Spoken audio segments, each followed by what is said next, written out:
अमृतंश बहनों तथा भाइयों, जिन महापुरुष ने समस्त वेदों का संकलन किया, वेदांत शास्त्र का प्रवर्तन किया, महाभारत तथा भागवत जिनकी कृतियां हैं, उन्होंने शास्त्रों के रूप में किसी ग्रंथ को मान्यता दी तो वो है भगवान श्री कृष्णोक्त गीता। तरह तरह की पूजा पद्धतियां, परस्पर विरोधी संगठन धर्म के नाम पर प्रचलित हैं, जबकि धर्म का लक्ष्य है एक परमात्मा की शोध। कल्याण स्वरूप वो परमात्मा एक है, उसे प्राप्त करने की निश्चित क्रिया का पालन धर्म है।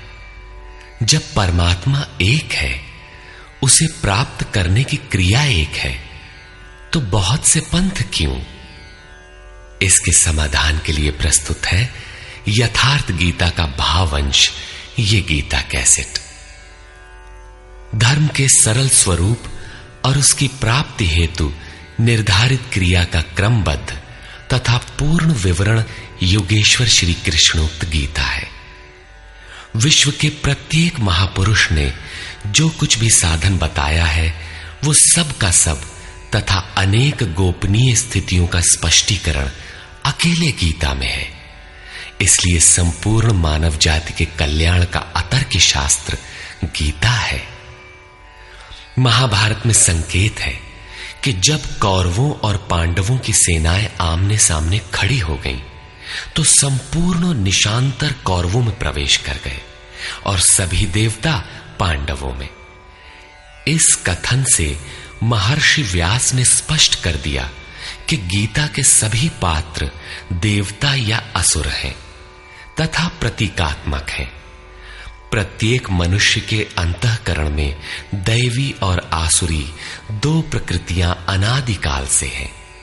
दैवी शक्तियों के सहयोग से जब मनुष्य अपने आत्म स्वरूप की ओर अग्रसर होता है, तो काम, क्रोध, राग, द्वेष इत्यादि आसुरी वृत्तियां बाधा के रूप में आक्रमण करती हैं। उनका पार पाना ही वास्तविक युद्ध है। अर्जुन श्रेय के लिए विकल था। उसकी दृष्टि में श्रेय का उपाय था कुल धर्म, पिंडोदक क्रिया, वर्ण संकर से बचाव, कुल क्षय से बचने के लिए युद्ध न करना इत्यादि। मात्र इतनी सी शंका के समाधान हेतु भगवान को उसे 18 अध्याय गीता समझानी पड़ी। अंत में पूछा कि क्या तेरा मोह नष्ट हुआ? अर्जुन ने स्वीकार किया कि भगवान, मेरा मोह नष्ट हो गया और अब मैं वैसा ही करूंगा जैसा भगवान ने उपदेश दिया है। वस्तुतः ये केवल अर्जुन की शंका नहीं थी, बल्कि मानव मात्र की शंका है कि श्रेय क्या है, उसे कैसे प्राप्त करें। इसलिए स्त्री पुरुष, आबाल वृद्ध, मानव मात्र के लिए गीता के 18 अध्याय का अनुशीलन एवं नियमित पाठ नितांत आवश्यक है, जिससे ब्रह्म विधि की स्मृति सृजित रहे तथा बच्चों में भी इन कल्याणकारी संस्कारों का सृजन हो सके। इस गीता ज्ञान के बिना कोई भी मनुष्य उस ईश्वर के पथ पर नहीं चल सकता। अक्षय सुख, शाश्वत शांति, लोक में समृद्धि तथा मूल शंका समाधान हेतु इन कैसेटों का संकलन किया गया है। इसके नियमित श्रवण से संपूर्ण परिवार तथा स्वजन समुदाय को सुसंस्कृत करें। संसार में कहीं भी मनुष्य हो, उसके लिए गीता सदैव अमृत वाहिनी है। गीता आपका शास्त्र है। गौरव का विषय है कि 5000 वर्ष से भी अधिक अंतराल के बाद श्री कृष्ण का यथार्थ गायन आपके सम्मुख है। जन्म जन्मांतर की रूढ़ियों से ग्रस्त मस्तिष्क को स्वच्छ कर चिंतन के प्रशस्त पथ पर चलने के लिए इन कैसेटों का प्रसारण प्रातः अवश्य करें।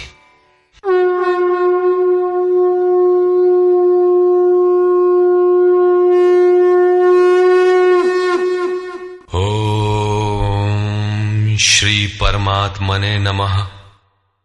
यथार्थ गीता श्रीमद् भगवत गीता अथ प्रथमो अध्यायः।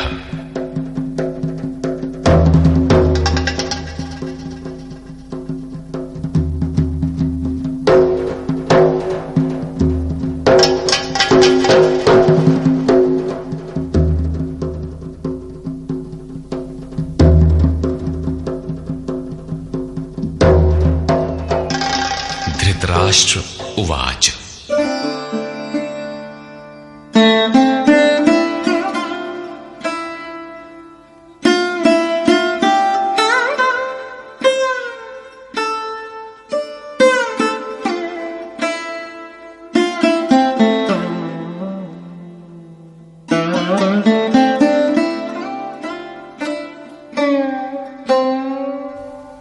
धर्मक्षेत्रे कुरुक्षेत्रे समवेता युयुत्सवः मामकाः पाण्डवाश्चैव किमकुर्वत संजय। धृतराष्ट्र ने पूछा, हे संजय, धर्म क्षेत्र कुरुक्षेत्र में एकत्र युद्ध की इच्छा वाले मेरे और पांडु के पुत्रों ने क्या किया? अज्ञान रूपी धृतराष्ट्र और संयम रूपी संजय। अज्ञान मन के अंतराल में रहता है। अज्ञान से आवृत मन धृतराष्ट्र जन्मांध है, किंतु संयम रूपी संजय के माध्यम से यह देखता है, सुनता है। वो समझता है कि परमात्मा ही सत्य है। फिर भी जब तक इससे उत्पन्न मोह रूपी दुर्योधन जीवित है, इसकी दृष्टि सदैव कौरवों पर रहती है, विकारों पर ही रहती है। धर्म एक क्षेत्र है।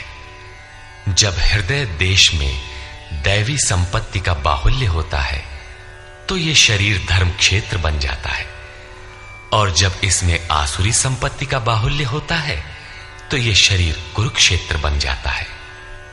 कुरु अर्थात करो। ये शब्द आदेशात्मक है।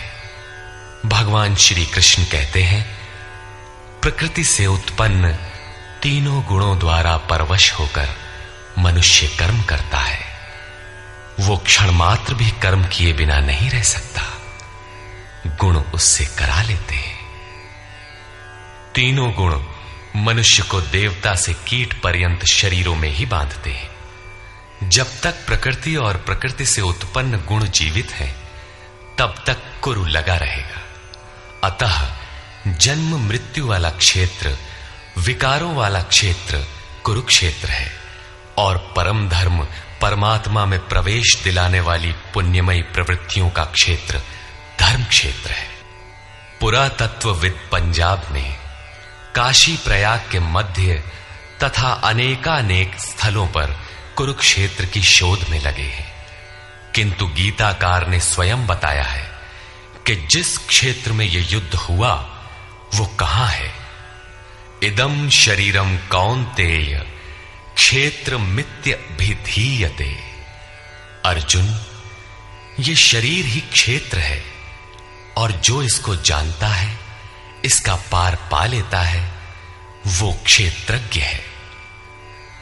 आगे इन्होंने क्षेत्र का विस्तार बताया, जिसमें 10 इंद्रियां, मन, बुद्धि, अहंकार, 5 विकार और 3 गुणों का वर्णन है। शरीर ही क्षेत्र है, एक अखाड़ा है। इसमें लड़ने वाली प्रवृत्तियां 2 हैं, दैवी संपद और आसुरी संपद। पांडु की संतान और धृतराष्ट्र की संतान सजातीय और विजातीय प्रवृत्तियां। अनुभवी महापुरुष की शरण जाने पर इन दोनों प्रवृत्तियों में संघर्ष का सूत्रपात होता है। यह क्षेत्र क्षेत्रज्ञ का संघर्ष है, और यही वास्तविक युद्ध है। विश्व युद्धों से इतिहास भरा पड़ा है, किंतु उनमें जीतने वालों को भी शाश्वत विजय नहीं मिलती। ये तो आपसी बदले हैं। प्रकृति का सर्वथा शमन करके प्रकृति से परे की सत्ता का दिग्दर्शन करना और उसमें प्रवेश पाना ही वास्तविक विजय है। यही एक ऐसी विजय है जिसके पीछे हार नहीं है। यही मुक्ति है जिसके पीछे जन्म मृत्यु का बंधन नहीं है। इस प्रकार अज्ञान से आच्छादित प्रत्येक मन संयम के द्वारा जानता है कि क्षेत्र क्षेत्रज्ञ के युद्ध में क्या हुआ। अब जैसा जिसके संयम का उत्थान है, वैसे वैसे उसे दृष्टि आती जाएगी। संजय उवाच। दृष्ट्वा तु पाण्डवानीकं व्यूढं दुर्योधनस्तदा आचार्यमुपसंगम्य राजा वचनमब्रवीत्। उस समय राजा दुर्योधन ने व्यूह रचना युक्त पांडवों की सेना को देखकर द्रोणाचार्य के पास जाकर ये वचन कहा। द्वैत के आचरण ही द्रोणाचार्य हैं। जब जानकारी हो जाती है कि हम परमात्मा से अलग हो गए हैं, वहां उसकी प्राप्ति के लिए तड़प पैदा हो जाती है। तभी हम गुरु की तलाश में निकलते हैं। दोनों प्रवृत्तियों के बीच यही प्राथमिक गुरु है। यद्यपि बाद के सद्गुरु योगेश्वर श्री कृष्ण होंगे, जो योग की स्थिति वाले होंगे। राजा दुर्योधन आचार्य के पास जाता है। मोह रूपी दुर्योधन। मोह संपूर्ण व्याधियों का मूल है। राजा है। दुर्योधन दुरु अर्थात दूषित, योधन अर्थात वह धन। आत्मिक संपत्ति ही स्थिर संपत्ति है। उसमें जो दोष उत्पन्न करता है वो है मोह। ये प्रकृति की ओर खींचता है और वास्तविक जानकारी के लिए प्रेरणा भी प्रदान करता है। मोह है तभी तक पूछने का प्रश्न भी है, अन्यथा सभी पूर्ण ही हैं। अतः व्यूह रचना युक्त पांडवों की सेना को देखकर, अर्थात पुण्य से प्रवाहित सजातीय वृत्तियों को संगठित देखकर, मोह रूपी दुर्योधन ने गुरु द्रोण के पास जाकर यह कहा। पश्यैतां पाण्डुपुत्राणाम् आचार्य महतीं चमू व्यूढां द्रुपदपुत्रेण तव शिष्येण धीमता। हे आचार्य, आपके बुद्धिमान शिष्य द्रुपद पुत्र धृष्टद्युम्न द्वारा व्यूहाकार खड़ी की हुई पांडु पुत्रों की इस भारी सेना को देखिए। शाश्वत अचल पद में आस्था रखने वाला दृढ़ मन ही धृष्टद्युम्न है। यही पुण्यमयी प्रवृत्तियों का नायक है। साधन कठिन न मन कर टेका।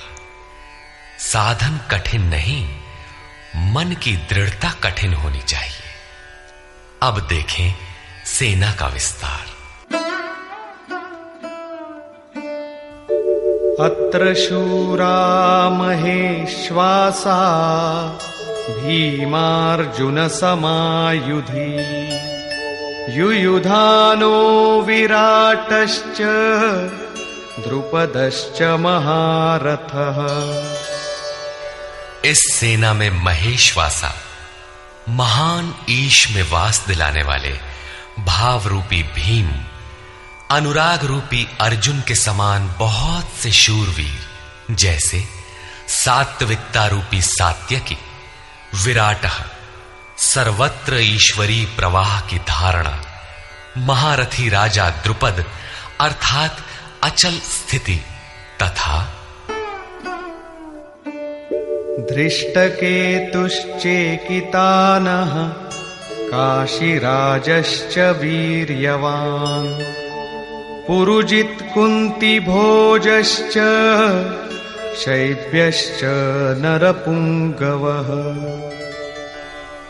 धृष्टकेतुः दृढ़ कर्तव्य, चेकितानः जहां भी जाए वहां से चित्त को खींचकर इष्ट में स्थिर करना, काशीराजः काया रूपी काशी में ही वो साम्राज्य है।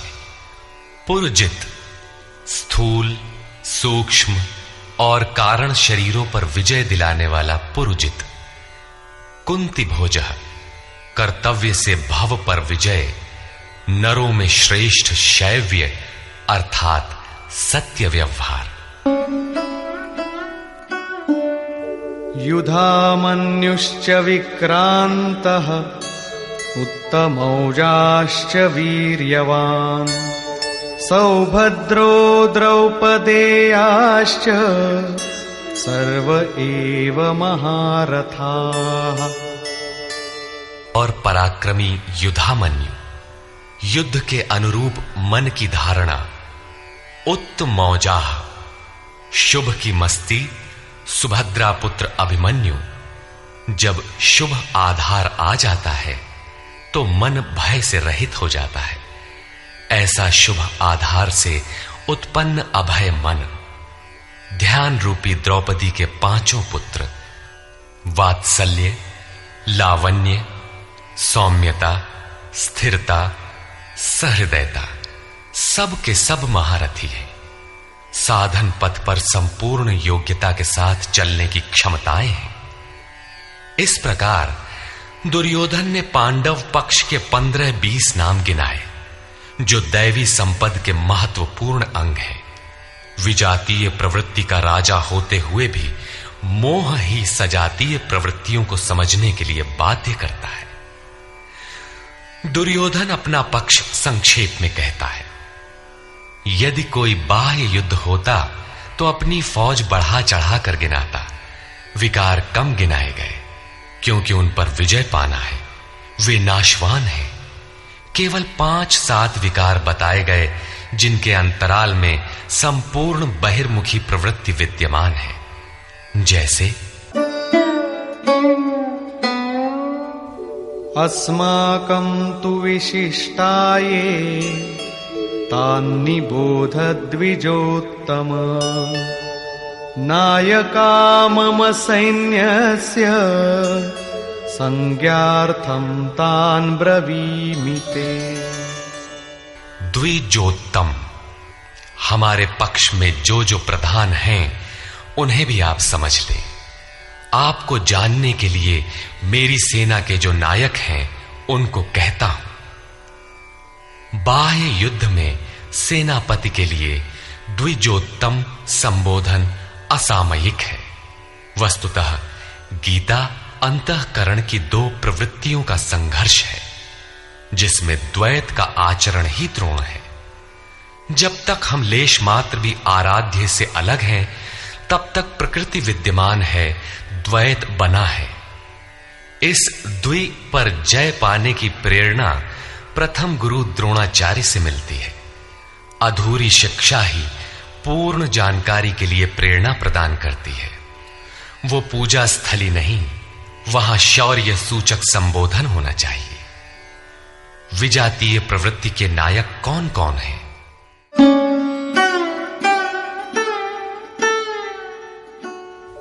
भवान् भीष्मश्च कर्णश्च कृपश्च समितिञ्जयः अश्वत्थामा विकर्णश्च सौमदत्तिस्तथैव च।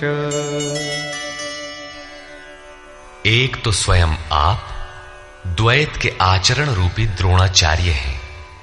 भ्रम रूपी पितामह भीष्म है। भ्रम इन विकारों का उद्गम है, अंत तक जीवित रहता है, इसलिए पितामह है। समूची सेना मर गई, ये जीवित था। शरशैया पर अचेत था, फिर भी जीवित था। ये है भ्रम रूपी भीष्म। भ्रम अंत तक रहता है। इसी प्रकार विजातीय कर्म रूपी कर्ण तथा संग्राम विजयी कृपाचार्य हैं। साधनावस्था में साधक द्वारा कृपा का आचरण ही कृपाचार्य है। भगवान कृपाधाम है और प्राप्ति के पश्चात संत का भी वही स्वरूप है। किंतु साधन काल में जब तक हम अलग हैं, परमात्मा अलग है। विजातीय प्रवृत्ति जीवित है मोहमयी घिराव है। ऐसी परिस्थिति में साधक यदि कृपा का आचरण करता है तो वो नष्ट हो जाता है। सीता ने दया की तो कुछ काल लंका में प्रायश्चित करना पड़ा। विश्वामित्र दयार्द्र हुए, पतित होना पड़ा। योग सूत्रकार महर्षि पतंजलि भी यही कहते हैं, ते समाधा वुपसर्गा व्युत्थाने सिद्धयः। व्युत्थान काल में सिद्धियां प्रकट होती हैं, वे वास्तव में सिद्धियां हैं, किंतु कैवल्य प्राप्ति के लिए उतनी ही बड़ी विघ्न है जितने काम, क्रोध, लोभ, मोह इत्यादि। गोस्वामी तुलसीदास का भी यही निर्णय है। माया अनेक विघ्न करती है, रिद्धियां प्रदान करती है, यहां तक कि सिद्ध बना देती है। ऐसी अवस्था वाला साधक बगल से निकल भर जाए, मरणासन रोगी भी जी उठेगा। वो भले ठीक हो जाए, किंतु साधक उसे अपनी देन मान बैठे तो नष्ट हो जाएगा। एक रोगी के स्थान पर हजारों रोगी घेर लेंगे, भजन चिंतन का क्रम अवरुद्ध हो जाएगा और उधर बहकते बहकते प्रकृति का बाहुल्य हो जाएगा। यदि लक्ष्य दूर है और साधक कृपा करता है तो कृपा का अकेला आचरण ही समितिंजय समूची सेना को जीत लेगा। इसलिए साधक को पूर्ति पर्यंत इससे सतर्क रहना चाहिए। दया बिनु संत कसाई, दया करी तो आफत आई। लेकिन अधूरी अवस्था में यह विजातीय प्रवृत्ति का दुर्धर्ष योद्धा है। इसी प्रकार आसक्ति रूपी अश्वत्थामा, विकल्प रूपी विकर्ण और भ्रममयी श्वास ही भूरि श्रवा है। ये सभी बहिर्मुखी प्रवाह के नायक हैं।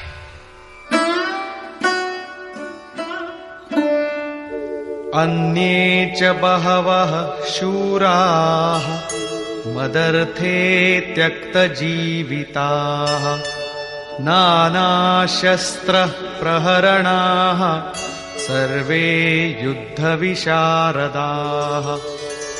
और भी बहुत से शूरवीर अनेक शस्त्रों से युक्त मेरे लिए जीवन की आशा को त्याग कर युद्ध में डटे हैं। सभी मेरे लिए प्राण त्यागने वाले हैं, किंतु उनकी कोई ठोस गणना नहीं है। अब कौन सी सेना किन भावों द्वारा सुरक्षित है? इस पर कहते हैं, अपर्याप्तं तदस्माकं बलं भीष्माभिरक्षितम् पर्याप्तं त्विदमेतेषां बलं भीमाभिरक्षितम्। भीष्म द्वारा रक्षित हमारी सेना सब प्रकार से अजेय है और भीम द्वारा रक्षित इन लोगों की सेना जीतने में सुगम है।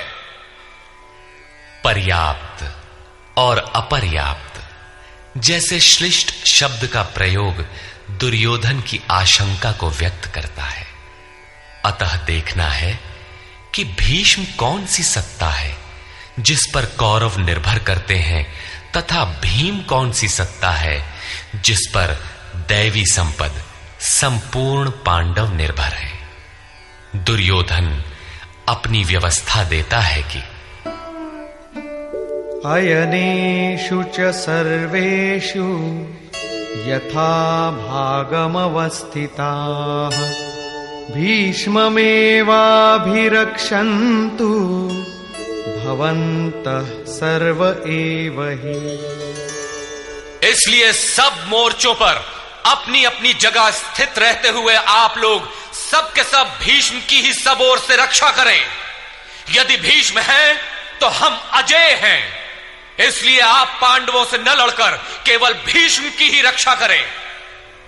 कैसा योद्धा है भीष्म, जो स्वयं अपनी रक्षा नहीं कर पा रहा है, कौरवों को उसकी रक्षा व्यवस्था करनी पड़ रही है।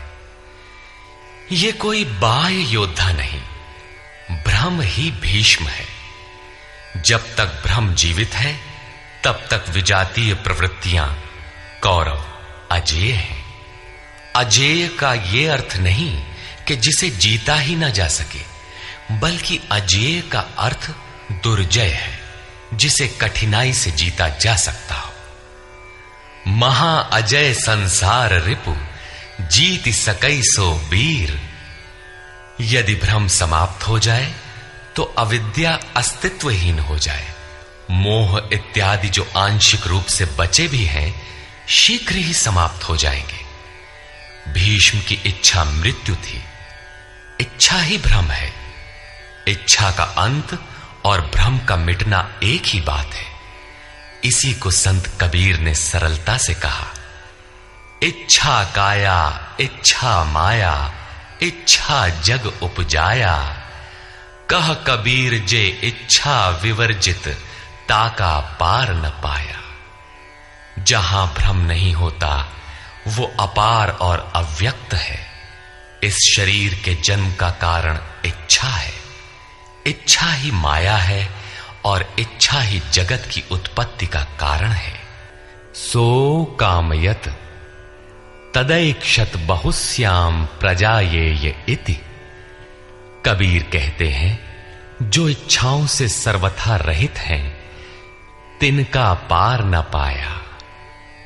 वे अपार अनंत असीम तत्व में प्रवेश पा जाते हैं। यो कामो निष्काम आप्त काम आत्म कामो न तस्य प्राणा उत्क्रामंति ब्रह्म व सन ब्रह्माप्येति। जो कामनाओं से रहित आत्मा में स्थिर आत्म स्वरूप है, उसका कभी पतन नहीं होता। वो ब्रह्म के साथ एक हो जाता है।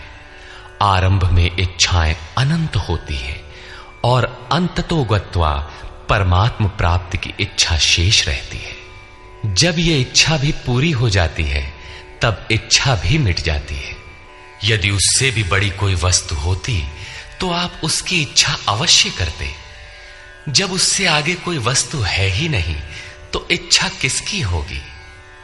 जब प्राप्त होने योग्य कोई वस्तु अप्राप्त न रह जाए, तो इच्छा भी समूल नष्ट हो जाती है और इच्छा के मिटते ही भ्रम का सर्वथा अंत हो जाता है। यही भीष्म की इच्छा मृत्यु है।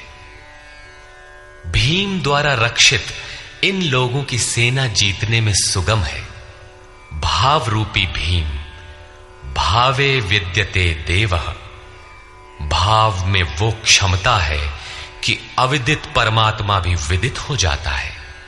भाववस्य भगवान सुख निधान करुणा अयन। श्री कृष्ण ने इसे श्रद्धा कहकर संबोधित किया है।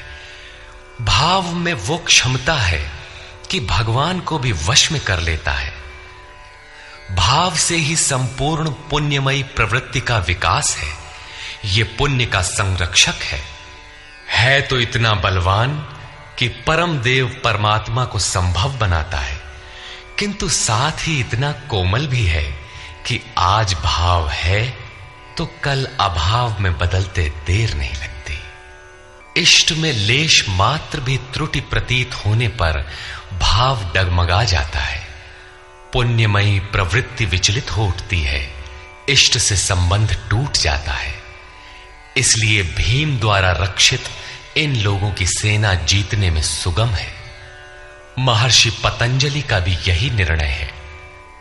स तु दीर्घकाल नैरंतर्य सत्कारा सेवितो दृढ़ भूमि।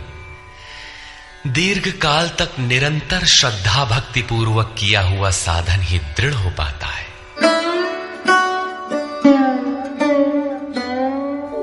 तस्य संजनयन् हर्षं कुरु वृद्धः पितामहः। सिंहनादं विनद्योच्चैः शंखं दध्मौ प्रतापवान। इस प्रकार अपने बलाबल का निर्णय लेकर शंख ध्वनि हुई। शंख ध्वनि पात्रों के पराक्रम की घोषणा है कि जीतने पर कौन सा पात्र आपको क्या देगा। कौरवों में वृद्ध प्रतापवान पितामह भीष्म ने उस दुर्योधन के हृदय में हर्ष उत्पन्न करते हुए उच्च स्वर से सिंहनाद के समान भयप्रद शंख बजाया। सिंह प्रकृति से भयावह पहलू का प्रतीक है। घोर जंगल के नीरव एकांत में शेर की दहाड़ कान में पड़ जाए तो रोंगटे खड़े हो जाएंगे, हृदय कांपने लगेगा। यद्यपि शेर आपसे मीलों दूर है। भय प्रकृति में होता है, परमात्मा में नहीं। वो तो अभय सत्ता है। भ्रम रूपी भीष्म यदि विजयी होता है तो प्रकृति के जिस भयारण्य में आप हैं उससे भी अधिक भय के आवरण में बांध देगा। भय की एक परत और बढ़ जाएगी, भय का आवरण घना हो उठेगा। ये भ्रम इसके अतिरिक्त और कुछ नहीं दे सकेगा। अतः प्रकृति से निवृत्ति ही गंतव्य का मार्ग है। संसार में प्रवृत्ति तो भवाटवी है, घोर अंधकार की छाया है। इसके आगे कौरवों की कोई घोषणा नहीं है। कौरवों की ओर से कई बाजे एक साथ बजे, किंतु कुल मिलाकर वे भी भय ही प्रदान करते हैं, इससे अधिक कुछ नहीं। प्रत्येक विकार कुछ न कुछ भय तो देता ही है। इसलिए उन्होंने भी घोषणा की, ततः शंखाश्च भैर्यश्च पणवानक गोमुखाः सहसैवाभ्यहन्यन्त सशब्दस्तु मूलोऽभवत्। तदनंतर अनेक शंख, नगारे, ढोल और नरसिंहादि बाजे एक साथ ही बजे। उनका शब्द भी बड़ा भयंकर हुआ। भय का संचार करने के अतिरिक्त कौरवों की कोई घोषणा नहीं है। बहिर्मुखी विजातीय प्रवृत्ति सफल होने पर मोहमय बंधन और घना कर देती है। अब पुण्यमयी प्रवृत्तियों की ओर से घोषणाएं हुई, जिनमें पहली घोषणा योगेश्वर श्री कृष्ण की है।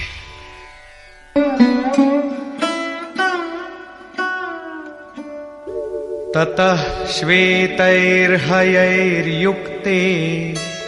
महती स्यन्दने स्थितौ माधव पांडवश्चैव दिव्यौ शंखौ प्रदध्मतु।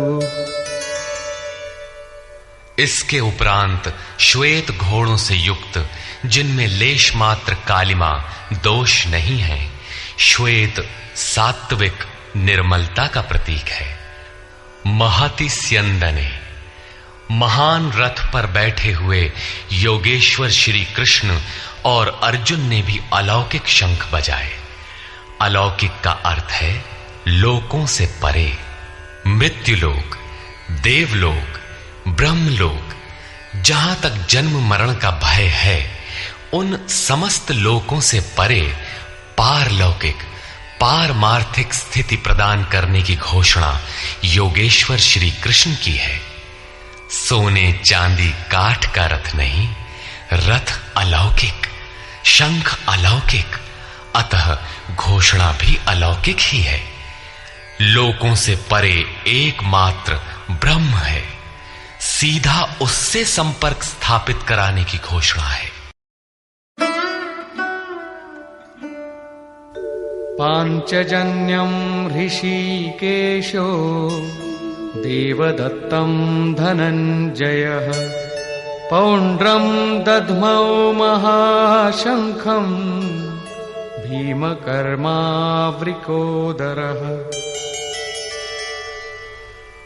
ऋषिकेशः, जो हृदय के सर्वस्व ज्ञाता है, उन कृष्ण ने 5 जन्य शंख बजाया। पांचों ज्ञानेंद्रियों को पंच तन्मात्राओं शब्द, स्पर्श, रूप, रस, गंध के रसों से समेटकर अपने जन भक्त की श्रेणी में ढालने की घोषणा की। विकराल रूप से बहकती हुई इंद्रियों को समेटकर उन्हें अपने सेवक की श्रेणी में खड़ा कर देना हृदय से प्रेरक सद्गुरु की देन है। श्री कृष्ण एक योगेश्वर सद्गुरु थे। शिष्यस्ते हम, भगवन मैं आपका शिष्य हूं। बाह्य विषय वस्तुओं को छोड़कर ध्यान में इष्ट के अतिरिक्त दूसरा न देखें, दूसरा न सुने, न दूसरे का स्पर्श करें, ये सद्गुरु के अनुभव संचार पर निर्भर करता है। देवदत्तम धनंजय, दैवी संपत्ति को अधीन करने वाला अनुराग ही अर्जुन है। इष्ट के अनुरूप लगाव, जिसमें विरह, वैराग्य, अश्रुपात हो। गदगद गिरा नयन बह नीरा, रोमांच हो। इष्ट के अतिरिक्त अन्य विषय वस्तु का लेश मात्र टकराव न होने पाए, उसी को अनुराग कहते हैं। यदि ये सफल होता है तो परम देव परमात्मा में प्रवेश दिलाने वाली दैवी संपद पर आधिपत्य प्राप्त कर लेता है। इसी का दूसरा नाम धनंजय भी है। एक धन तो बाहरी संपत्ति है, जिससे शरीर निर्वाह की व्यवस्था होती है। आत्मा से इसका कोई संबंध नहीं है। इससे परे स्थिर आत्मिक संपत्ति ही निज संपत्ति है। बृहदारण्य कोपनिषद में याज्ञवल्क्य ने मैत्रेयी को यही समझाया कि धन से संपन्न पृथ्वी के स्वामित्व से भी अमृतत्व की प्राप्ति नहीं हो सकती। उसका उपाय आत्मिक संपत्ति है। भयानक कर्म वाले भीमसेन ने पौंड्र अर्थात प्रीति नामक महाशंख बजाया। भाव का उद्गम और निवास स्थान हृदय है, इसलिए इसका नाम वृकोदर है। आपका भाव लगाव बच्चे में होता है, किंतु वस्तुतः वो लगाव आपके हृदय में है, जो बच्चे में जाकर मूर्त होता है। ये भाव अथाह और महान बलशाली है। उसने प्रीति नामक महाशंख बजाया। भाव में ही वो प्रीति निहित है, इसीलिए भीम ने पौंड्र प्रीति नामक महाशंख बजाया। भाव महान बलवान है, किंतु प्रीति संचार के माध्यम से। हरि व्यापक सर्वत्र समाना, प्रेम ते प्रकट हो ही मैं जाना। अनंत विजयम राजा कुंती पुत्रो युधिष्ठिरः नकुलः सहदेवश्च सुघोषमणिपुष्पकौ। कुंती पुत्र राजा युधिष्ठिर ने अनंत विजय नामक शंख बजाया। कर्तव्य रूपी कुंती और धर्म रूपी युधिष्ठिर। धर्म पर स्थिरता रहेगी तो अनंत विजयम अनंत परमात्मा में स्थिति दिलाएगा। युद्धे स्थिरः सह युधिष्ठिरः। प्रकृति पुरुष क्षेत्र क्षेत्रज्ञ के संघर्ष में स्थिर रहता है, महान दुख से भी विचलित नहीं होता। तो एक दिन जो अनंत है, जिसका अंत नहीं है, वो है परम तत्व परमात्मा, उस पर विजय दिला देता है। नियम रूपी नकुल ने सुघोष नामक शंख बजाया। ज्यों ज्यों नियम उन्नत होगा, अशुभ का शमन होता जाएगा, शुभ घोषित होता जाएगा। सत्संग रूपी सहदेव ने मणिपुष्पक शंख बजाया। मनीषियों ने प्रत्येक श्वास को बहुमूल्य मणि की संज्ञा दी है। हीरा जैसी श्वासा बातों में बीती जाए। एक सत्संग तो वो है जो आप सत्पुरुषों की वाणी से सुनते हैं, किंतु यथार्थ सत्संग आंतरिक है। श्री कृष्ण के अनुसार आत्मा ही सत्य है, सनातन है। चित्त सब ओर से सिमटकर आत्मा की संगत करने लगे, यही वास्तविक सत्संग है। ये सत्संग चिंतन, ध्यान और समाधि के अभ्यास से संपन्न होता है। ज्यों ज्यों सत्य के सान्निध्य में सुरत टिकती जाएगी, त्यों त्यों एक एक श्वास पर नियंत्रण मिलता जाएगा। मन सहित इंद्रियों का निरोध होता जाएगा। जिस दिन सर्वथा निरोध होगा, वस्तु प्राप्त हो जाएगी। वाद्य यंत्रों की तरह चित्त का आत्मा के स्वर में स्वर मिलाकर संगत करना ही सत्संग है। बाह्य मणि कठोर है, किंतु श्वास मणि पुष्प से भी कोमल है। पुष्प तो विकसित होने या टूटने पर कुम्हलाता है, किंतु आप अगले श्वास तक जीवित रहने की गारंटी नहीं दे सकते। किंतु सत्संग सफल होने पर प्रत्येक श्वास पर नियंत्रण दिलाकर परम लक्ष्य की प्राप्ति करा देता है। इसके आगे पांडवों की कोई घोषणा नहीं है, किंतु प्रत्येक साधन कुछ न कुछ निर्मलता के पथ में दूरी तय करता है। आगे कहते हैं,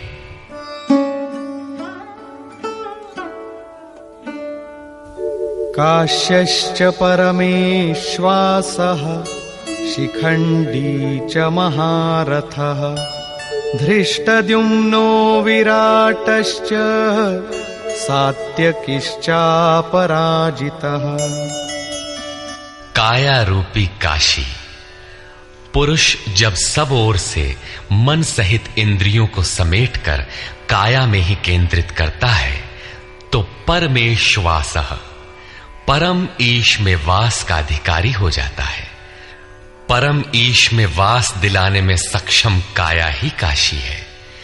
काया में ही परम ईश का निवास है। परमेश्वास का अर्थ श्रेष्ठ धनुष वाला नहीं, बल्कि परम धन ईश धन वास है। शिखा सूत्र का त्याग ही शिखंडी है। आजकल लोग सिर के बाल कटा लेते हैं और सूत्र के नाम पर गले की जनेऊ हटा लेते हैं, अग्नि जलाना छोड़ देते हैं। हो गया सन्यास उनका। नहीं, वस्तुतः शिखा लक्ष्य का प्रतीक है जिसे आपको पाना है, और सूत्र है संस्कारों का। जब तक आगे परमात्मा को पाना शेष है, पीछे संस्कारों का सूत्रपात लगा हुआ है, तब तक त्याग कैसा, सन्यास कैसा? अभी तो चलने वाले पथिक हैं। जब प्राप्तव्य प्राप्त हो जाए, पीछे लगे हुए संस्कारों की डोर कट जाए, ऐसी अवस्था में ब्रह्म सर्वथा शांत हो जाता है। इसलिए शिखंडी ही ब्रह्म रूपी भीष्म का विनाश करता है। शिखंडी चिंतन पथ की विशिष्ट योग्यता है, महारथी है। धृष्टद्युम्न दृढ़ और अचल मन तथा विराटः सर्वत्र विराट ईश्वर का प्रसार देखने की क्षमता इत्यादि दैवी संपद के प्रमुख गुण हैं। सात्विकता ही सात्य की है। सत्य के चिंतन की प्रवृत्ति अर्थात सात्विकता यदि बनी है तो कभी गिरावट नहीं आने पाएगी। इस संघर्ष में पराजित नहीं होने देगी। द्रुपदो द्रौपदेयाश्च सर्वशः पृथिवीपते सौभद्रश्च महाबाहुः शंखान् दद्मुः पृथक् पृथक्। अचल पददायक द्रुपद और ध्यान रूपी द्रौपदी के पांचों पुत्र सहृदयता, वात्सल्य, लावण्य, सौम्यता इत्यादि साधन में महान सहायक महारथी हैं तथा बड़ी भुजा वाला अभिमन्यु, इन सब ने पृथक पृथक शंख बजाए। भुजा कार्यक्षेत्र का प्रतीक है। जब मन भय से रहित हो जाता है तो उसकी पहुंच दूर तक हो जाती है। हे राजन, इन सब ने अलग अलग शंख बजाए। कुछ न कुछ दूरी सभी तय कराते हैं। इनका पालन आवश्यक है, इसलिए इनके नाम गिनाए। इसके अतिरिक्त कुछ दूरी ऐसी भी है जो मन बुद्धि से परे है। भगवान स्वयं ही अंतःकरण में विराज कर तय कराते हैं। इधर दृष्टि बनकर आत्मा से खड़े हो जाते हैं और सामने स्वयं खड़ा होकर अपना परिचय करा लेते हैं। सघोषोधार्तराष्ट्राणाम् हृदयानि व्यदारयत् नभश्च पृथिवीं चैव तुमुलो व्यनुनादयन्। उस घोर शब्द ने आकाश और पृथ्वी को भी शब्दायमान करते हुए धृतराष्ट्र पुत्रों के हृदय विदीर्ण कर दिए। सेना तो पांडवों की ओर भी थी, किंतु हृदय विदीर्ण हुए धृतराष्ट्र पुत्रों के। वस्तुतः पांचजन्य दैवी शक्ति पर आधिपत्य, अनंत पर विजय, अशुभ का शमन और शुभ की घोषणा धारावाही होने लगे तो कुरुक्षेत्र आसुरी संपद, बहिर्मुखी प्रवृत्तियों का हृदय विदीर्ण हो जाएगा।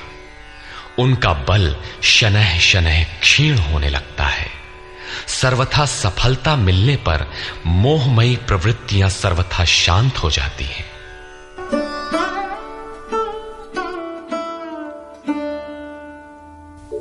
अथ व्यवस्थितान् दृष्ट्वा धार्तराष्ट्रान् कपिध्वजः प्रवृत्ते शस्त्रसम्पाते धनुरुद्यम्य पाण्डवः ऋषिकेशं तदा वाक्यम् इदमाह महीपते सेनयोरुभयोर्मध्ये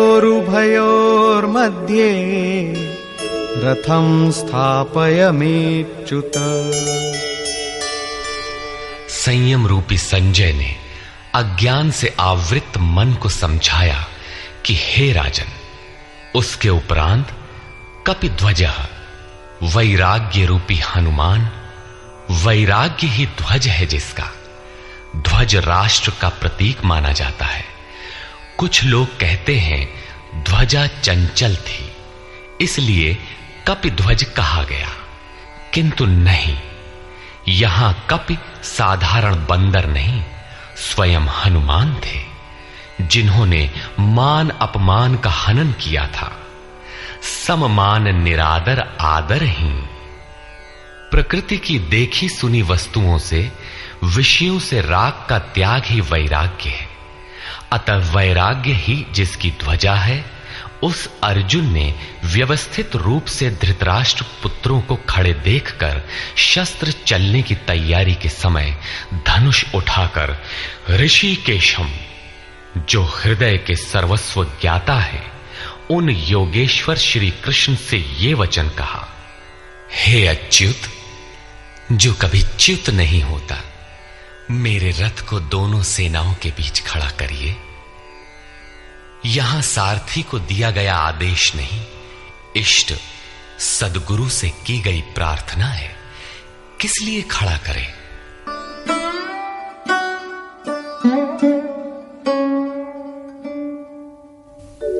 यावदेतान्निरीक्षेऽहम् योद्धुकामानवस्थितान् कैर्मया सह योद्धव्यम् अस्मिन् रणसमुद्यमे।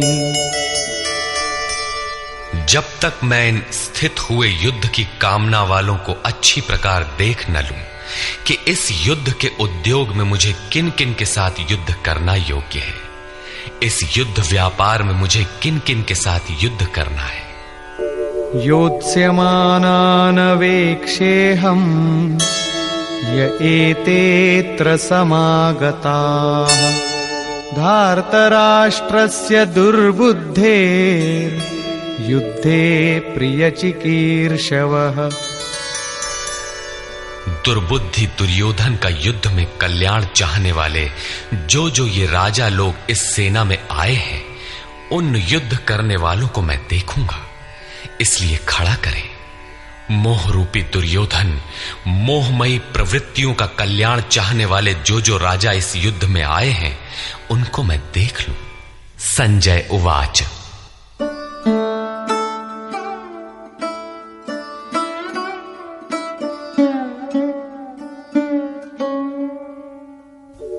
एवमुक्तो ऋषिकेशो गुडाकेशेन भारत सेनयोरुभयोर्मध्ये स्थापयित्वा रथोत्तमम् भीष्मद्रोणप्रमुखतः सर्वेषां च महीक्षिताम् उवाच पार्थ पश्यैताम् समवेतान् कुरु नीति। संजय बोला, निद्राजयी अर्जुन द्वारा इस प्रकार कहे जाने पर हृदय के ज्ञाता श्री कृष्ण ने दोनों सेनाओं के बीच भीष्म, द्रोण और महीक्षिताम शरीर रूपी पृथ्वी पर अधिकार जमाए हुए संपूर्ण राजाओं के बीच उत्तम रथ को खड़ा करके कहा कि पार्थ, इन इकट्ठे हुए कौरवों को देख, यहां उत्तम रथ सोने चांदी का रथ नहीं है। संसार में उत्तम की परिभाषा नश्वर शरीर के प्रति अनुकूलता प्रतिकूलता से की जाती है। ये परिभाषा अपूर्ण है। जो हमारे आत्मा, हमारे स्वरूप का सदैव साथ दे, वही उत्तम है, जिसके पीछे अनुत्तम मलिनता न हो।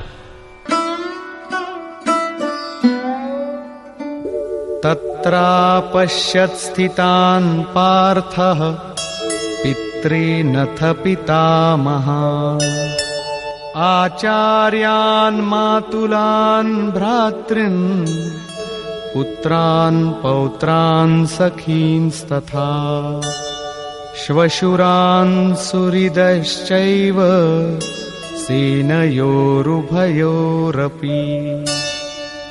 इसके उपरांत अचूक लक्ष्य वाले पार्थिव शरीर को रथ बनाने वाले पार्थ ने उन दोनों सेनाओं में स्थित पिता के भाइयों को, पितामहों को, आचार्यों को, मामाओं को, भाइयों को, पुत्रों को, पौत्रों को, मित्रों को, श्वसुरों को और सुहृदों को देखा। दोनों सेनाओं में अर्जुन को केवल अपना परिवार, मामा का परिवार, ससुराल का परिवार, सुहृद और गुरुजन दिखाई पड़े।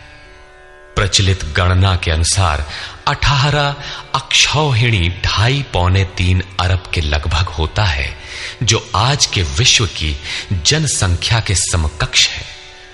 इतने मात्र के लिए यदा कदा विश्व स्तर पर आवास, खाद्य समस्या बन जाती है। इतना बड़ा जन समूह अर्जुन के 3-4 रिश्तेदारों का परिवार मात्र था। क्या इतना बड़ा भी किसी का परिवार होता है? कदापि नहीं। ये हृदय देश का चित्रण है। तान् समीक्ष्य स कौन्तेयः सर्वान् बन्धून् अवस्थितान् कृपया परयाविष्टो विषीदन्निदमब्रवीत्। इस प्रकार खड़े हुए उन संपूर्ण बंधुओं को देखकर अत्यंत करुणा से आवृत वो कुंती पुत्र अर्जुन शोक करता हुआ बोला। अर्जुन उवाच,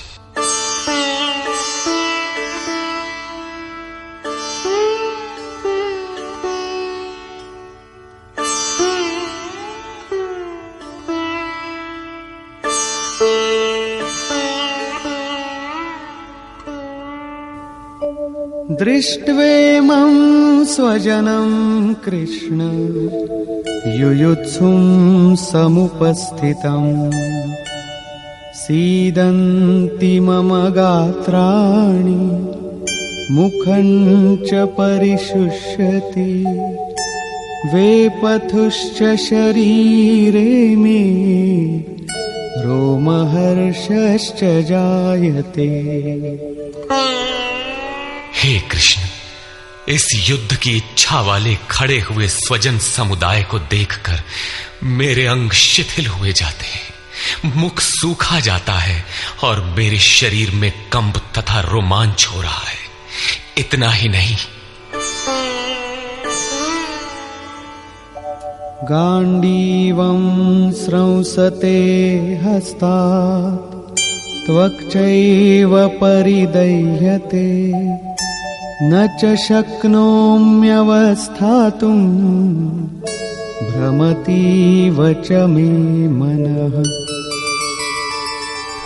हाथ से गांडीव गिरता है, त्वचा भी जल रही है। अर्जुन को ज्वर सा हो आया, संतप्त हो उठा कि ये कैसा युद्ध है जिसमें स्वजन ही खड़े हैं। अर्जुन को भ्रम हो गया।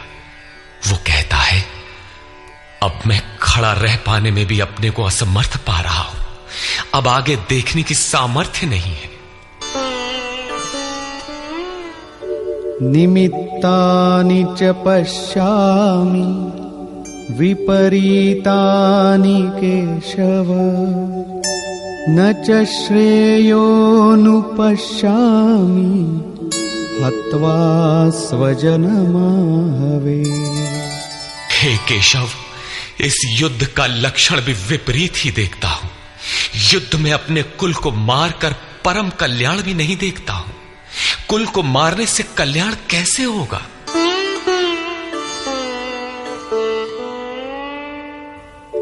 न कांक्षे विजयं कृष्ण न च राज्यं सुखानि च किन्नो राज्येन गोविन्द किं भोगैर्जीवितेन वा। संपूर्ण परिवार युद्ध के मुहाने पर है। इन्हें युद्ध में मारकर विजय से मिलने वाला राज्य और राज्य से मिलने वाला सुख अर्जुन को नहीं चाहिए। वो कहता है, हे श्री कृष्ण, मैं विजय नहीं चाहता, राज्य तथा सुख भी नहीं चाहता। हे गोविंद, हमें राज्य या भोग अथवा जीवन से भी क्या प्रयोजन है? क्यों?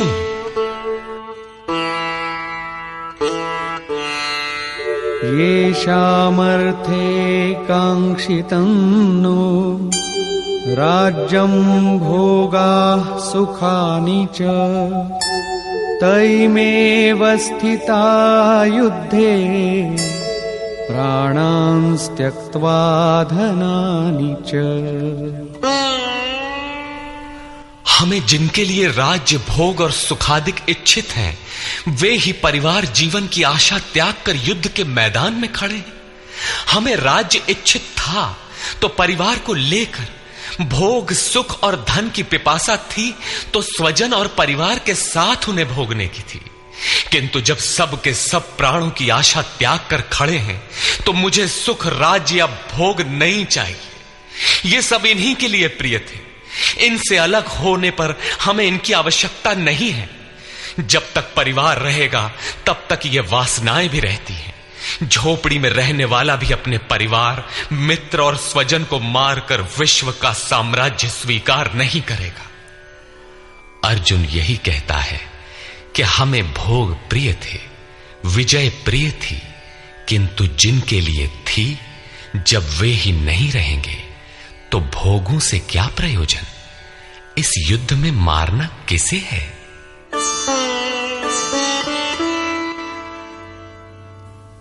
आचार्याः पितरः पुत्राः तथैव च पितामहाः मातुलाः श्वशुराः पौत्राः शालाः संबंधिनस्तथा।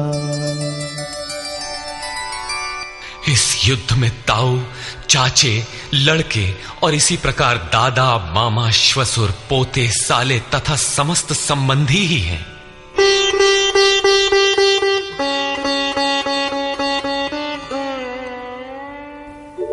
एतान्न हन्तुमिच्छामि घ्नतोऽपि मधुसूदन अपि त्रैलोक्यराज्यस्य हेतो किन्नु मही कृते। हे मधुसूदन, मुझे मारने पर भी अथवा 3 लोक के राज्य के लिए भी मैं इन सबको मारना नहीं चाहता। फिर पृथ्वी के लिए कहना ही क्या? 18 अक्षौहिणी सेना में अर्जुन को अपना परिवार ही दिखाई पड़ा। इतने अधिक स्वजन वास्तव में क्या हैं? वस्तुतः अनुराग ही अर्जुन है। भजन के आरंभ में प्रत्येक अनुरागी के समक्ष यही समस्या रही है। सभी चाहते हैं कि हम भजन करें, उस परम सत्य को पालें, किंतु किसी अनुभवी सद्गुरु के संरक्षण में कोई अनुरागी जब क्षेत्रज्ञ के संघर्ष को समझता है कि हमें किन से लड़ना है, तो वो हताश हो जाता है। वो चाहता है कि हमारे पिता का परिवार, ससुराल का परिवार, मामा का परिवार, सुहृद, मित्र और गुरजन साथ रहे, सभी सुखी रहें और इन सब की व्यवस्था करते हुए हम परमात्म स्वरूप की प्राप्ति भी कर लें। किंतु जब वो समझता है कि आराधना में अग्रसर होने के लिए परिवार छोड़ना होगा, इन संबंधों का मोह समाप्त करना होगा, तो वो अधीर हो उठता है। पूज्य महाराज जी कहा करते थे, मरना और साधु होना बराबर है। साधु के लिए सृष्टि में दूसरा कोई जीवित है भी, किंतु घर वालों के नाम पर कोई नहीं है। यदि कोई है तो लगाव है, मोह समाप्त कहां हुआ?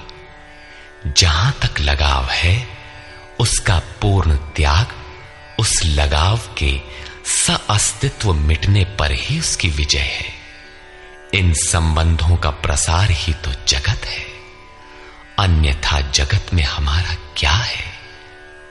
तुलसीदास कहे चिद विलास जग, बूझत बूझत बूझ है। मन का प्रसार ही जगत है। योगेश्वर कृष्ण ने भी मन के प्रसार को ही जगत कहकर संबोधित किया। जिसने इसके प्रभाव को रोक लिया, उसने चराचर जगत ही जीत लिया। इहैव तैर्जितः सर्गो येषां साम्ये स्थितम मनः। केवल अर्जुन अधीर था ऐसी बात नहीं है। अनुराग सबके हृदय में है। प्रत्येक अनुरागी अधीर होता है, उसे संबंधी याद आने लगते हैं। पहले वो सोचता था कि भजन से कुछ लाभ होगा तो ये सब सुखी होंगे, इनके साथ रहकर उसे भोगेंगे। जब ये साथ ही नहीं रहे तो सुख लेकर क्या करेंगे? अर्जुन की दृष्टि राज्य सुख तक ही सीमित थी। वो त्रिलोकी के साम्राज्य को ही सुख की पराकाष्ठा समझता था। इसके आगे भी कोई सत्य है, इसकी जानकारी अर्जुन को अभी नहीं है। निहत्य धार्तराष्ट्रान्नः का प्रीति स्याज्जनार्दन। पापमेवाश्रयेदस्मान् हत्वैतानाततायिनः। हे जनार्दन, धृतराष्ट्र के पुत्रों को मारकर भी हमें क्या प्रसन्नता होगी? जहां धृतराष्ट्र अर्थात धृष्टता का राष्ट्र है, उससे उत्पन्न मोह रूपी दुर्योधन इत्यादि को मारकर भी हमें क्या प्रसन्नता होगी?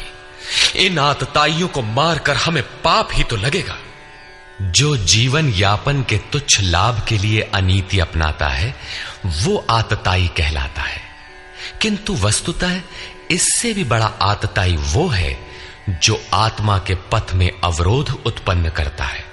आत्मदर्शन में बाधक काम, क्रोध, लोभ, मोह आदि का समूह ही आतताई है।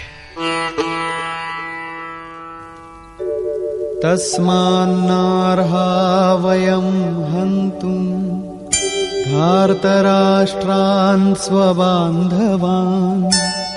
स्वजनं हि कथं हत्वा सुखिनः स्याम माधव।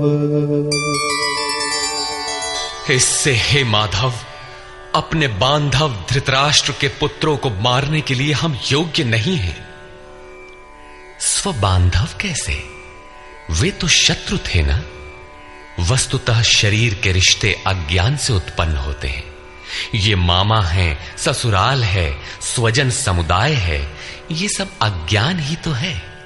जब शरीर ही नश्वर है तब इसके रिश्ते ही कहां रहेंगे? मोह है तभी तक सुहृद है, हमारा परिवार है, हमारी दुनिया है। मोह नहीं तो कुछ भी नहीं। इसीलिए वे शत्रु भी अर्जुन को स्वजन दिखाई पड़े।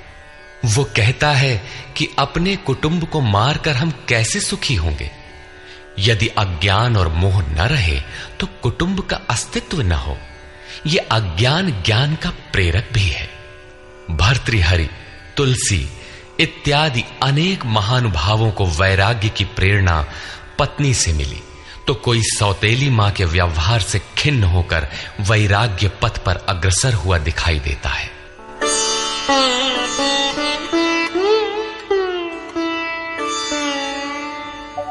यद्यप्येतेन पश्यन्ति लोभोपहत चेतसः कुलक्षयकृतं दोषं मित्रद्रोहे च पातकम्। यद्यपि लोभ से भ्रष्ट चित्त हुए ये लोग कुल नाश के दोष और मित्र द्रोह के पाप को नहीं देखते हैं, ये उनकी कमी है। फिर भी कथं न ज्ञेयमस्माभिः पापादस्मान्निवर्तितुं कुलक्षयकृतं दोषं प्रपश्यद्भिर्जनार्दन। हे जनार्दन, कुल नाश से होने वाले दोषों को जानने वाले हम लोगों को इस पाप से हटने के लिए क्यों नहीं विचार करना चाहिए? मैं ही पाप करता हूं ऐसी बात नहीं, आप भी भूल करने जा रहे हैं। कृष्ण पर भी आरोप लगाया। अभी वो समझ में अपने को कृष्ण से कम नहीं मानता। प्रत्येक नया साधक सद्गुरु की शरण जाने पर इसी प्रकार तर्क करता है और अपने को जानकारी में कम नहीं समझता। यही अर्जुन भी कहता है कि ये भले न समझें, किंतु हम आप तो समझदार हैं। कुल नाश के दोषों पर हमें विचार करना चाहिए। कुल नाश में दोष क्या है? कुलक्षये प्रणश्यन्ति कुलधर्माः सनातनाः धर्मे नष्टे कुलं कृत्स्नम् अधर्मोऽभिभवत्युत। कुल के नाश होने से सनातन कुल धर्म नष्ट हो जाते हैं। अर्जुन कुल धर्म कुलाचार को ही सनातन धर्म समझ रहा था। धर्म के नाश होने पर संपूर्ण कुल को पाप भी बहुत दबा लेता है। अधर्माभिभवात् कृष्ण प्रदुष्यन्ति कुलस्त्रियः स्त्रीषु दुष्टासु वार्ष्णेय जायते वर्णसंकरः। हे कृष्ण, पाप के अधिक बढ़ जाने से कुल की स्त्रियां दूषित हो जाती हैं। हे वार्ष्णेय, स्त्रियों के दूषित होने पर वर्ण संकर उत्पन्न होता है। अर्जुन की मान्यता थी कि कुल की स्त्रियों के दूषित होने से वर्ण संकर होता है, किंतु श्री कृष्ण ने इसका खंडन करते हुए आगे बताया कि मैं अथवा स्वरूप में स्थित महापुरुष यदि आराधना क्रम में भ्रम उत्पन्न कर दे तब वर्ण संकर होता है। वर्ण संकर के दोषों पर अर्जुन प्रकाश डालता है।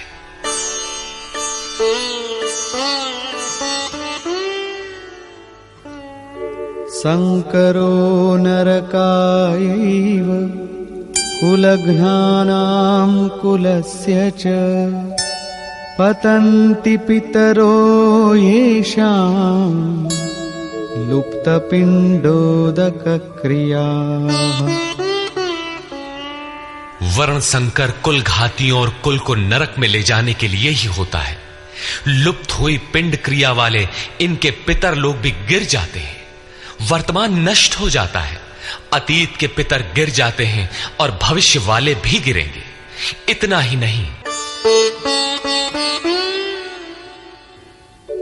दोषैरेतैः कुलघ्नानां वर्णसंकरकारकैः उत्साद्यन्ते जातिधर्माः कुलधर्माश्च शाश्वताः। इन वर्ण संकर कारक दोषों से कुल और कुलघातियों के सनातन कुल धर्म और जाति धर्म नष्ट हो जाते हैं। अर्जुन मानता था कि कुल धर्म सनातन है, कुल धर्म ही शाश्वत है, किंतु श्री कृष्ण ने इसका खंडन किया और आगे बताया कि आत्मा ही सनातन शाश्वत धर्म है। वास्तविक सनातन धर्म को जानने से पहले मनुष्य धर्म के नाम पर किसी न किसी रूढ़ि को जानता है। ठीक इसी प्रकार अर्जुन भी जानता है, जो कृष्ण के शब्दों में एक रूढ़ि है।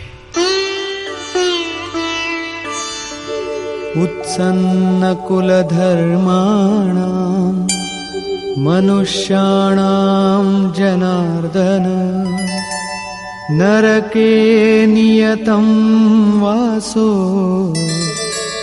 भवतीत्यनुशुश्रुम।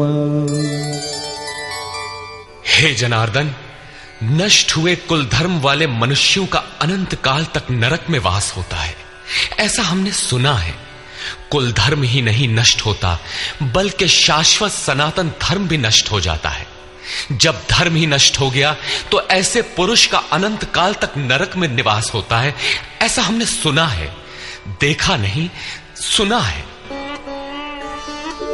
अहो बत महत् पापं कर्तुं व्यवसिता वयम् यद्राज्य सुखलोभेन हन्तुं स्वजनमुद्यताः। अहो, शोक है कि हम लोग बुद्धिमान होकर भी महान पाप करने को तैयार हुए हैं। राज्य और सुख के लोभ से अपने कुल को मारने के लिए उद्यत हुए हैं। अभी अर्जुन अपने को कम ज्ञाता नहीं समझता। आरंभ में प्रत्येक साधक इसी प्रकार बोलता है। महात्मा बुद्ध का कथन है कि मनुष्य जब अधूरी जानकारी रखता है तो अपने को महान ज्ञानी समझता है, और जब आधे से आगे की जानकारी हासिल करने लगता है तो अपने को महान मूर्ख समझता है। ठीक इसी प्रकार अर्जुन भी अपने को ज्ञानी ही समझता है। वो कृष्ण को ही समझाता है कि उस पाप से परम कल्याण हो, ऐसी बात भी नहीं। केवल राज्य और सुख के लोभ में पड़कर हम लोग कुल नाश करने को उद्यत हुए हैं, महान भूल कर रहे हैं। हम ही भूल कर रहे हैं ऐसी बात नहीं, आप भी भूल कर रहे हैं। एक धक्का कृष्ण को भी दिया। अंत में अर्जुन अपना निर्णय देता है। यदि माम प्रतीकारम् अशस्त्रं शस्त्रपाणयः धार्तराष्ट्रारणे हन्युः तन्मे क्षेमतरं भवेत्। यदि मुझ शस्त्र रहित न सामना करने वाले को शस्त्रधारी धृतराष्ट्र के पुत्र रण में मारे तो उनका वो मारना भी मेरे लिए अति कल्याणकारक होगा। इतिहास तो कहेगा कि अर्जुन समझदार था, जिसने अपनी बलि देकर युद्ध बचा लिया। लोग प्राणों की आहुति दे डालते हैं कि भोले भाले मासूम बच्चे सुखी रहें, कुल तो बचा रहे। मनुष्य विदेश चला जाए, वैभव पूर्ण प्रासाद में रहे, किंतु 2 दिन बाद उसे अपनी छोड़ी हुई झोपड़ी याद आने लगती है। मोह इतना प्रबल होता है। इसीलिए अर्जुन कहता है कि शस्त्रधारी धृतराष्ट्र के पुत्र मुझ न प्रतिकार करने वाले को रण में मार दें, तब भी वो मेरे लिए अति कल्याणकारी होगा, ताकि लड़के तो सुखी रहें। संजय उवाच।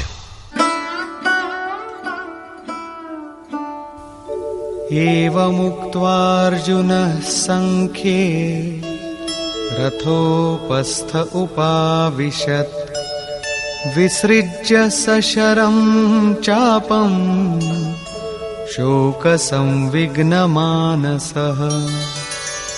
संजय बोला कि रणभूमि में शोक से उद्विग्न मन वाला अर्जुन इस प्रकार कहकर बाण सहित धनुष को त्याग कर रथ के पिछले भाग में बैठ गया, अर्थात क्षेत्र क्षेत्रज्ञ के संघर्ष में भाग लेने से पीछे हट गया। निष्कर्ष, गीता क्षेत्र क्षेत्रज्ञ के युद्ध का निरूपण है। यह ईश्वरीय विभूतियों से संपन्न भगवत स्वरूप को दिखाने वाला गायन है। यह गायन जिस क्षेत्र में होता है वह युद्ध क्षेत्र शरीर है, जिसमें दो प्रवृत्तियां हैं, धर्म क्षेत्र और कुरुक्षेत्र। उन सेनाओं का स्वरूप और उनके बल का आधार बताया। शंख ध्वनि से उनके पराक्रम की जानकारी मिली। तदनंतर जिस सेना से लड़ना है उसका निरीक्षण हुआ, जिसकी गणना 18 अक्षौहिणी अर्थात लगभग 6.5 अरब कही जाती है, किंतु वस्तुतः वे अनंत हैं। प्रकृति के दृष्टिकोण दो हैं, एक इष्टोन्मुखी प्रवृत्ति दैवी संपद, दूसरी बहिर्मुखी प्रवृत्ति आसुरी संपद। दोनों प्रकृति ही हैं। एक इष्ट की ओर उन्मुख करती है, परम धर्म परमात्मा की ओर ले जाती है, और दूसरी प्रकृति में विश्वास दिलाती है। पहले दैवी संपद को साध कर आसुरी संपद का अंत किया जाता है, फिर शाश्वत सनातन परब्रह्म के दिग्दर्शन और उसमें स्थिति के साथ दैवी संपद की आवश्यकता शेष हो जाती है। युद्ध का परिणाम निकल आता है। अर्जुन को सैन्य निरीक्षण में अपना परिवार ही दिखाई पड़ता है, जिसे मारना है। जहां तक संबंध है उतना ही जगत है। अनुराग के प्रथम चरण में पारिवारिक मोह बाधक बनता है। साधक जब देखता है कि मधुर संबंधों में इतना विच्छेद हो जाएगा जैसे वे थे ही नहीं, तो उसे घबराहट होने लगती है। स्वजनासक्ति को मारने में उसे अकल्याण दिखाई देने लगता है। वह प्रचलित रूढ़ियों में अपना बचाव ढूंढने लगता है, जैसा अर्जुन ने किया। उसने कहा, कुल धर्म ही सनातन धर्म है।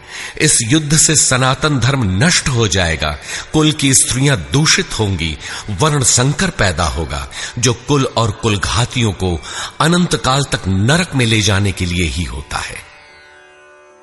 अर्जुन अपनी समझ से सनातन धर्म की रक्षा के लिए विकल है। उसने श्री कृष्ण से अनुरोध किया कि हम लोग समझदार होकर भी यह महान पाप क्यों करें। अर्थात श्री कृष्ण भी पाप करने जा रहे हैं। अंततो गत्वा पाप से बचने के लिए मैं युद्ध